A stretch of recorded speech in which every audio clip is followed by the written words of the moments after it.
Subject name is compiler design. Uh, Now, in this lecture, we are going to describe about the topic that is called as source language issues. What are some of the important issues which are related to the source language? That is to be described in terms of this compiler point of view. One by one, we will discuss. See here first, what is the we know some of the we know that a language, that is a procedure, which is usually in a programming language such as a Fortran, Pascal, or some other program, or C programs like that. So, what is the procedure? First, a definition of the procedure that is to be defined. That is, a procedure is defined. That indicates that it is a declaration, associate, and identifier with a statement.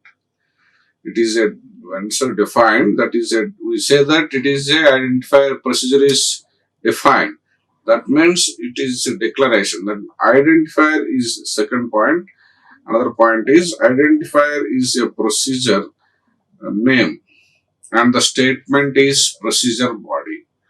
So we are going to write name of the procedure name, and name of the procedure followed by name of the procedure. So we are giving an example, procedure followed by procedure name. So this is procedure name,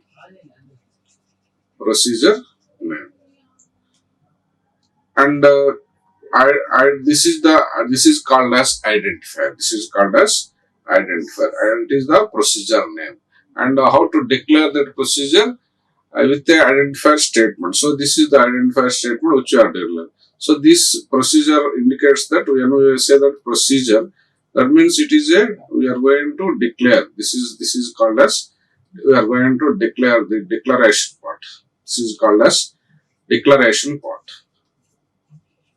So here we are whether the procedure is declared inside that programmatic statement or not. How can you define? How can you say that? By seeing the instructions of the format, whether it is declared or not. So here, some of the programming language, they identify that a procedure directly given the name, that is procedure. Followed by we have to write the name. So the name is to be written as per the rules of the identifier. So for writing the identifier, what are the rules that is to be applicable? That is lowercase applicable. So that formatting structure is to be allowed for writing the name of the procedure. And then one of the most important point is declaration after definition of a procedure. Once you define the procedure, then we have to that body within that procedure. So that is called as statements. Statements are nothing but what are the statements which we are going to place inside that procedure. Then that is called as body of the procedure. So here procedure followed by procedure name and statement list. And statement list here it is called as the body. So here the body of some of the programming language, they use different syntax notations. So here begin and end the statement list, this is called as statement list. Statements. So statements are to be written in between the begin and end, indicates that this is the body of the procedure statement. Generally, some of the programs I may use open brace followed by statement 1, statement to end. So this is considered as a begin in C program. This is considered as the end of that function or procedure. So here in this case, we are going to write in the as per the Pascal or Fortran, some of the programming language syntax structure. Begin and end. Within begin and end, you can write the list of statements. What are the list of statements that is to be available, that is to be written as part of this one. So this is the procedure syntax of the structure of the procedure, where we can write as part of the programmatic structure, whether it is declared or not, by identifying that name of the procedure and procedure name. Generally, when we declare procedure and write the body of statement, it executes, and sometimes it subsequently returns some value. So this is called as function. So procedure followed by statements, and it may return a value also. These are called as functions. Here, some of the identifiers appears in procedure definition. So while writing the procedure definitions, identifiers may also appear. So that is two types. One is formal arguments. Arguments are parameters. Formal params and also actual parameters. Actual parameters. So these formal parameters are, we can also call as formals. When these are formal arguments, formal parameters, formals are formal arguments. And in some of the programming language that is called as Fortran, in Fortran they are called as dummy arguments. They are called as dummy arguments. And another parameters are actual parameters, or we can say that actual. So here actual parameters, they are used to call the procedure. Whenever we are going to invoke some procedure, we are going to pass some parameters. So that is to be actual parameters and the formals of the body. Here there are two types of parameters. One is formal parameters or formal arguments. Second one is actual arguments. One is formal arguments, second one is actual. As per the definition of the procedure, we are going to define procedure and we are going to pass some arguments while we are calling the function. So this is to be allowed whenever to invoke some particular procedure and retrieve some result back to this one. So that is to be return values to be produced at the time of invocation, and then result is sent back to the position where invocation happens to the corresponding procedure. So like this, whenever you send a parameter, that means you pass the actual parameters to a particular procedure and for that invocation purpose, and that is to be compared with the actual formals, and that is to be taken place where actual and formal parameters both are matched with the types. That is to be allowed to carry out the task of the body of that particular procedure, and then result is to be carried out with some calculations, and that finally it is comes back. Let us see with an example how this formals and this one. So here we told that this invocation is to be happen. So here in this, suppose here m and n are formal parameters for this procedure. See here, quicksort is the method. So this quicksort uses a parameter. So what is the parameter of one? M. Another parameter is n. So these parameters are called as formal arguments or formal parameters. Formal arguments are formal, whereas the actual parameters are I plus 1 comma n. So here we are calling, this is the invocation happens. These are actual parameters or arguments which are happens I plus 1 comma n. So here in this case, so we told in the previous iteration, the actual parameters passed to the called procedure. So here these are the actual parameters. This parameter, that is I plus 1 comma n, quicksort of I plus 1. These are the actual parameters which are passed to the invoking procedure. So where it is invoking the procedure, that is mn. So once again, so here quicksort is to be applied with some parameters, and it will check the condition n greater than m. Then begin, it apply the partition. That means here what is the integer n and what is the m. So based on that, after checking the condition, this is the if condition. This condition is to be verified. If it is satisfied n greater than m always, then a partition takes place between m and n, and then partition is quicksort of m comma I minus 1 I plus 1 comma. So here m comma I minus 1 also a quicksort procedure which is applied once again. So this 2 is to be called once again, and the m I plus 1 I plus 1 is to be substituted once again to this procedure. So what we will get is next time quicksort of, after partition, you get quicksort of m plus we will get I plus 1 and n will get. And once again this is to be verified if I plus 1 greater than n. Then if partition takes place, begin partition with some other procedure. Like this, the parameters are to be passed. That means here, in place of what is I, suppose I plus 1 means we get some value. Sort of I plus 1 means we'll get, I already integer will get partition something. That means that we may get 5. 5 plus 1 comma n value will get something. So that is, say, for example, 10 we get. So here 6 comma 10.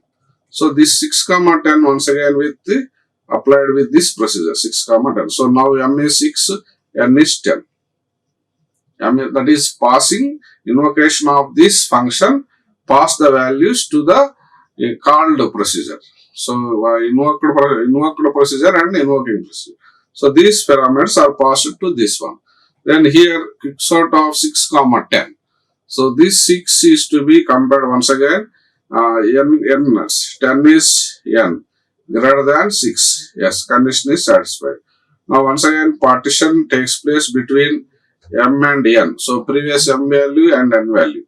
Once again the quicksort procedure apply. Each and every time a repetition of this invocation of the procedure.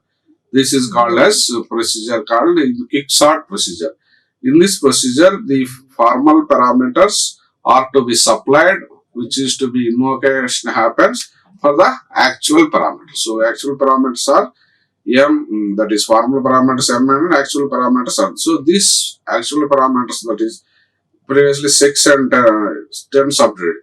Now after iteration we will get one more formal parameters. So once again this is substituted with formal parameter. This is actual parameters once again calls invocation to the formal parameters. Formal parameters once again so like that this procedure is to be continued until this condition is satisfied. If not satisfied, then doesn't execute. Then that means here if condition fails, then this statement won't be executed. These two statement partitions are to be takes place. That means quicksort of these two statements is to be executed. So like this, the procedure actual parameters versus formal parameters, which is passed to the given function,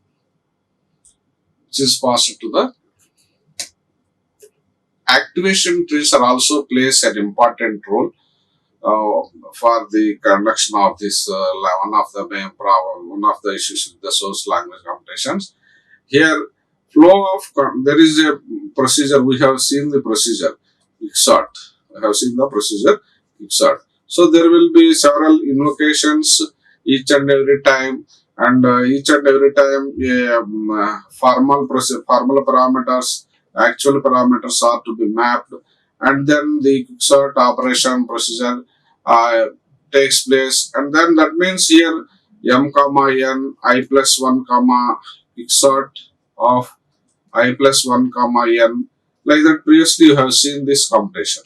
But this computation is invoking with two other computations.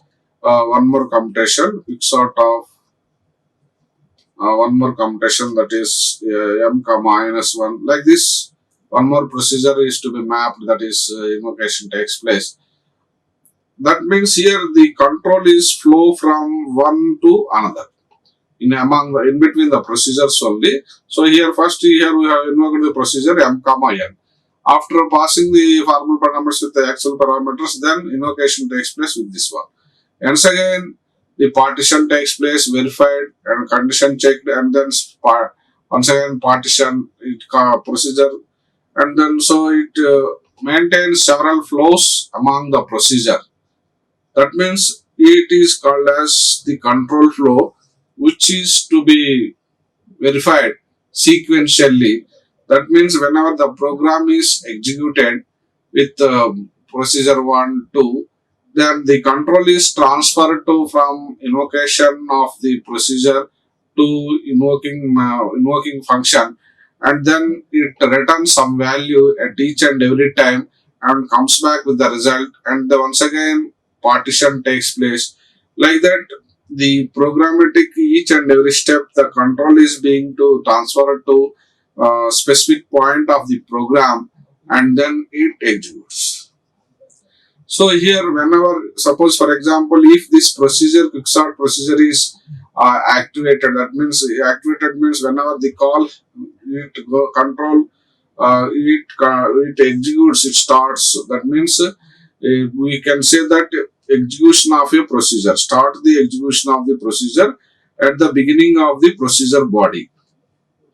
That means this is the procedure. Whenever m comma n takes place, then it executes the statements within the body, and then after then executes, then the control is returned immediately where the procedure was to be called. That means it returns some result. Finally, this procedure, for example, I plus 1 comma n.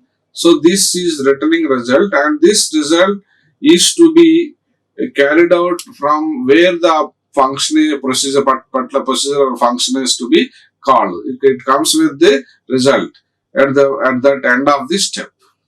So this is say that flow of control between the procedures, and we can represent this information. That means whenever this procedure is to be called and it is ended, so that is to be represented in the form of tree notation. It is to be the form of a tree representation. So that's why it is to be why, because if flow is to be moved from one place to another place, and then result comes from one invocation to another invocation, and where the exactly this invocation happens. So that type of activities for each and every procedure can be easily represented to the form of tree structure notation. That tree structure notation is said to be a activation tree. Activation tree. One of the important point is it is the notation used to represent the control flow entries where the activation of the procedure beginning, that means entering the procedure, and it is the leaving the activation. That means the procedure starts at one place and then end at another place and return some result. So that is to be maintained or see with a notation as a tree activation tree structure notation. In this structure activation notation, each node, here there is a node that is representing as activation procedure. Each node represents an activation procedure, and the root is to be represented as start or activation of the main program. Tree structure contains several nodes. Each node we are going to take it as a procedure. Procedure is activated. Root, suppose for example, main is considered as the main program activation starts. And the node for A is one is parent, another is child relationship. If and only if the control flow is moving from the activation A to B, then if the control flow is moving from A to B, then parent A is the parent and B is the corresponding parent of node B. So A is the parent to that B. So in this way we can suppose if it is A then B, then we can say that parent A is the parent of B. A is the parent of B. Suppose if it is any start node is there, that root node, then we can call it as It is the main program starting of the activation procedure. And several other nodes are there. Then we can say that these nodes are procedure activation nodes. Each node represents a separate activation of the procedure. Whenever a link or a line represents between any two nodes, then one of the level node is to be considered as parent of the child node, that is B. So here in this one, A is going to be considered as parent of B. And if node is left of that node B, then lifetime, if A is the left node for B, suppose if node B is there and node A is left off, node A is to the left of node for B, if and only if lifetime of A occurs, lifetime, what is the lifetime of A and what is the lifetime of B? Here lifetime of A occurs only before the lifetime of B. The lifetime of A node is to be occur only before the lifetime of B. So like that means here lifetime means where the procedure is to be activation takes place and the control is moved, so that the end of the procedure also takes place. That's why you can say that the activations are also lifetime during the existed particular time only. So here the previous procedure we have said that execute the program which is to be written statement notations. So here that main program indicates that execution begins. That means starting, we can say that a procedure that is begins. And then we are going to read some array of elements. So in this one, so here procedure quicksort. So that is the main program execution. That's why you can say execution begins. And after that there is a variable statement array. So read array of elements, reading array of elements, variable read array. So like that these elements are there. Then leaving the array after reading. Then we are going to enter a quicksort procedure. Enter a quicksort procedure, that is 1,9. After completion, then it enters into some other procedure, that is partition 1,9. So here in this one, procedure enters. So this is the quicksort procedure which enters, and then it apply partition m,n. So that is the step which is taken place, partition 1,9. After executing the statements, it leaves. So these are the two statements which are to be written as entering and leaving. So here entering, leave. Like this read array of the elements entering, particular statement enter, then reading the elements and then leave. So then main quicksort procedure 1,9 enter. But this is not lived completely. This is only the entering procedure. That means procedure activation starts. But there, within that procedure only, once again a partition takes place and then leaving the procedure. Once again it enter into another quicksort procedure and then leaving. It enters it like that. This partition takes place, again leaving, it continues, and then finally, that means here where the 1,9. So this is to be ended at particular point. So this is the main procedure. Within this sub procedure 1,3, 5,9. This sub procedure is to be activated and then executed, entering and leaving, and this one also entering and leaving. So these two procedures are to be entering and leaving with subroutine tasks, and then completely executes. After that, the main entering is to be completed. This is the leaving of the procedure. So in this way, a procedure separately invokes with invocation with another subroutine procedures, and each of them has separate calls, and each statement has separately um, invocation happens with flow of control from one point to another point, from the beginning of the execution to end of the execution. So this entire thing can be written as a notation representation, that is called as a T notation. This tree notation is called as activation tree. Why activation tree means every time whenever a procedure is to be called, that means the procedure is activated and complete the statement execution, and then it returns the control where it is started the point. So that's why it is called like that. So that is to be represented in the form of a tree structure.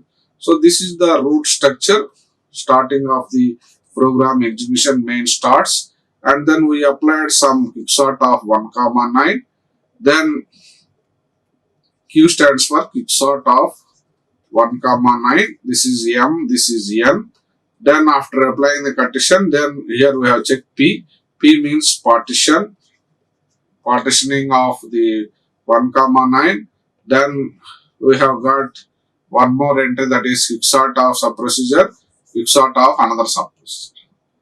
Once again, this quicksort of 1 comma 3 can be called, that means procedure activation. So this is the main procedure activation. This is the main procedure activation. These three are partition, quicksort are sub-procedure activations. One side, inside the sub-procedure, we are having partition 1 comma 3, Q of 1 comma 0, Q of 2, 3. So this is to be obtained by implementing this algorithm. So this in this algorithm procedure, quicksort of M comma N. So partition takes place, this is, and quicksort of one and quicksort is another.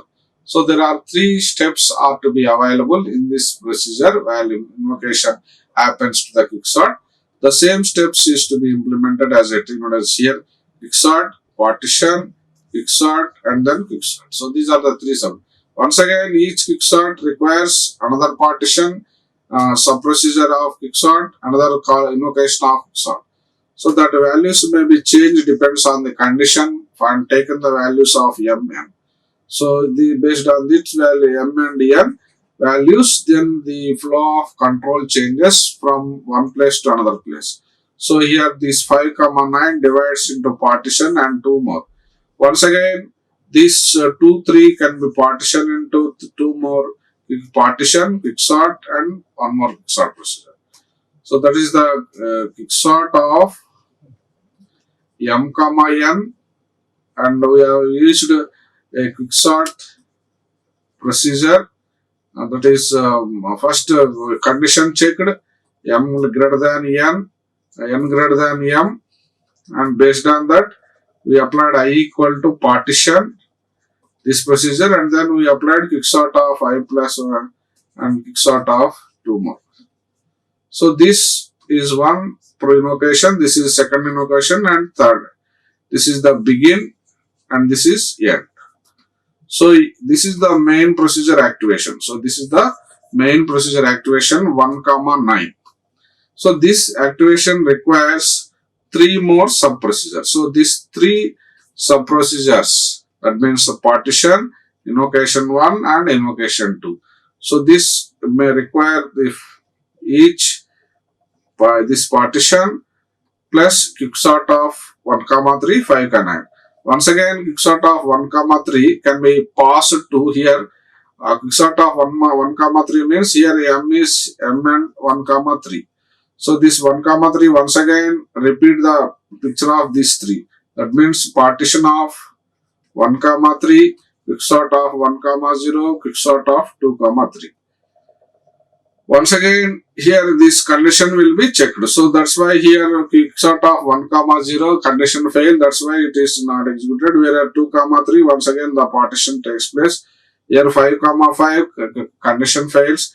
Then once again there is no partition and quicksort running procedure. Whereas here it becomes 7 comma 9. Once again partition quicksort 9 comma. If you observe here, there is no further partitions here. Here also there is no further partitions. Here also because the condition is to be checked here N comma A greater than M as per the algorithm description. So this n comma n is to be verified here in this process. If condition fails, then the statement is not executed. So that's why this point of this terminates the algorithm, and then there is stops this one, and the control flow is to be completed with this steps of the procedural activations. So where the procedure is activated with the corresponding result is to be obtained. Where is the result here? This result is to be get with that corresponding sub procedures, and that is to be sent to back to the mm, original procedure, original invocation where it is happened to the actual procedure to be done. So here these two get the result sending to this one, and these three sub procedures gets this result, and here quicksort, and these three get once again this one, and these three once again will get quicksort, and these three in turn retrieves this, and finally this one will get the result. So here the main aim of the tree notation here is to represent where the activation of the procedure particular for invocation takes place, and then it continues to the sub procedures and end at particular point. So that is to be shown as terms of node structure. Each node involves a separate procedure, and then activations begins, and then at some point, and then this procedure is repeated, and the algorithm continues to be executed, and finally we can get the result. And also another important term is a stack is used. So whenever a activation is of the procedure takes place, then we have to keep that information at particular point of that time. So that where we have to use mechanism is which is stack is mechanism which is used whenever the process. So suppose for example quicksort of for 1 comma 9. So this is to be activation of the procedure takes place. Whenever this procedure is activation takes place, then we have to keep that information. That means that a node is to be, that node information is to be inserted into a stack, and then the activation of the procedure takes place, and whenever the procedure is completed, that means 1 comma 9 executes, return console control comes return back to that particular position, then the procedure, then we can say that activation ends. Then here this activation begins. That means procedure activation begins whenever the control comes here. Then list of statements are to be executed, and whenever the completed the control comes to the after this, then we can say that end of the procedure flows. So these 2 points, that means starting of the procedure, we are going to insert each and every time. Then I'll say there will be several 10 quicksort calls are there. All 10 quicksorts can be inserted as a push mechanism into the stack, and whenever it completes, then we can say that we are going to pop out from that stack. That means leaving the procedure. This procedure activation ends, begin and ends. These are the two. And there is a declaration of this one, that is we are going to declare certain variables explicitly, and there will be a name association while declaring this one. So that may be implicit or explicit variable, and some of the languages which follows a different notation. So for example, variable I integer, we are going to declare that as explicit type notation, and some of them as implicit, stating that the corresponding variable is to be written. So for example, denote integer in Fortran program. So here we are going to use I, capital I. It indicates that it is an integer. But in some other we are going to declare variable I int. Specifically, it is explicitly we are saying. In Fortran we are saying implicit. That means the meaning is specific to the particular language notation, so that the scope of the declaration also may vary as per the names. And we are going to give the we are going to associate between the names. That means one data object corresponding to another data object. So this may be leads to some of them different notations at runtime. Different objects may store different spaces, And we can say that it is an environment. It is saying that environment where the storage of this particular where names associations takes place. That means where we have declared with one name variable name x, and that is bound to some other variable, say yes. Then this association of the data among the objects which are specific to that particular storage can be referred as binding of that x. So which variable bound to that particular location. So that is called as entire setup, that is an environment setup. So these names are to be, say here for example, the name, what is the name of that particular one and what is the storage it occupies. Generally we are going to declare with some name. So that is the that is called as environment. What is the name? The term name environment is referring that a function, that particular name which is mapping to that storage. It generally takes some locations. So that is to be specified in terms of as a state space, and this is to be referred as some value notation. So occupy some name, that is data object 1, and which reserves some amount of memory. That storage, that means the storage is takes place and data 1 is to be used inside our programmatic notation as a stepwise. This data 1 is to be stored. So this is called as this name, the identifier, the name which is to be used for the storage location mapping. So I am mapping this name. I am mapping name to a location.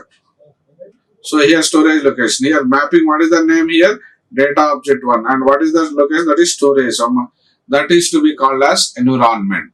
And state is nothing but mapping your storage to the value. So data contains my value maybe 10, 20, 30, 40. So what is the value of this this value of this particular storage identifier? So it is 20. So this is called as value. This is to be represented as value.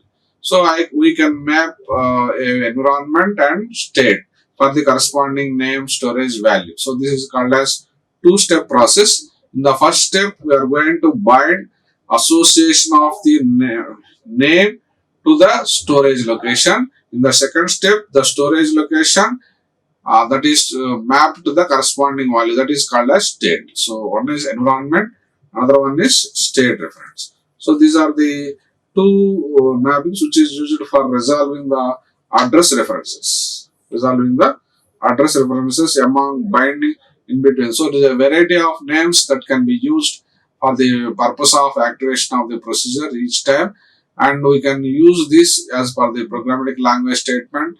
The storage, allocations and values are to be used. And sometimes the binding of names may be a static, and this dynamic also depends on the programming languages which are to be used. A binding is nothing but it is a dynamic environment for the declaration. So in some languages we are using a procedure which is used bound to a particular another storage location for the activation of the procedure. So we can say that there is two parts. One is static part, another one is dynamic part. Here static part is nothing but procedure, name, definition. The procedural definition, declaration of a name, scope of declaration. And activation of the procedure, binding of the name, lifetime binding. These are called as dynamic. That means suppose we are saying that procedure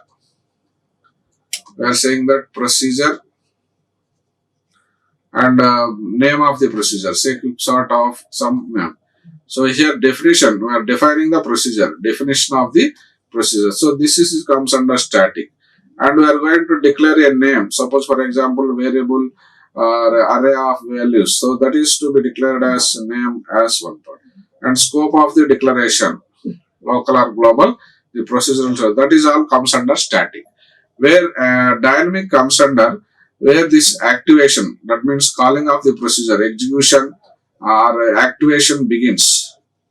Activation begins or execution takes place, then we can say that this is called as the dynamics of the counterpart of the procedure. And whenever if you use any name, kicks out another part, say for example partition of some other parameter. So this partition is a another name which is binding to the storage location and referring to the state space. So this is comes under a binding name binding of the another one. So in the previous we have seen what is the name which is used for the corresponding storage and occupies some value. So that binding resolves at the bundle. Maybe partition 1 comma 4, quicksort of 3 comma 5, I plus 1 comma n, like that. This resolves the scope of that lifetime, whether it is bound to the exact storage location or not. And a lifetime, that means where the activation of the procedure takes place, and then end of the procedure also takes place. So at that time, the lifetime completes. That means it execution completes, and then it goes to the corresponding procedure where invocation happens with the result. So after that, it doesn't lie with the scope of that one. So it is the up to that time the lifetime is to be available. So these are the major parts which are differentiated where the binding names with the static versus dynamic. All the contents which are discussed in this session are to be available in the book, that is Compiler's Principal Techniques, Alfred C. Willman, and we are coming with the next new topic with this one. Thank you, all of you. Thank you once again. Like, share and subscribe. Hit the bell icon for more updates.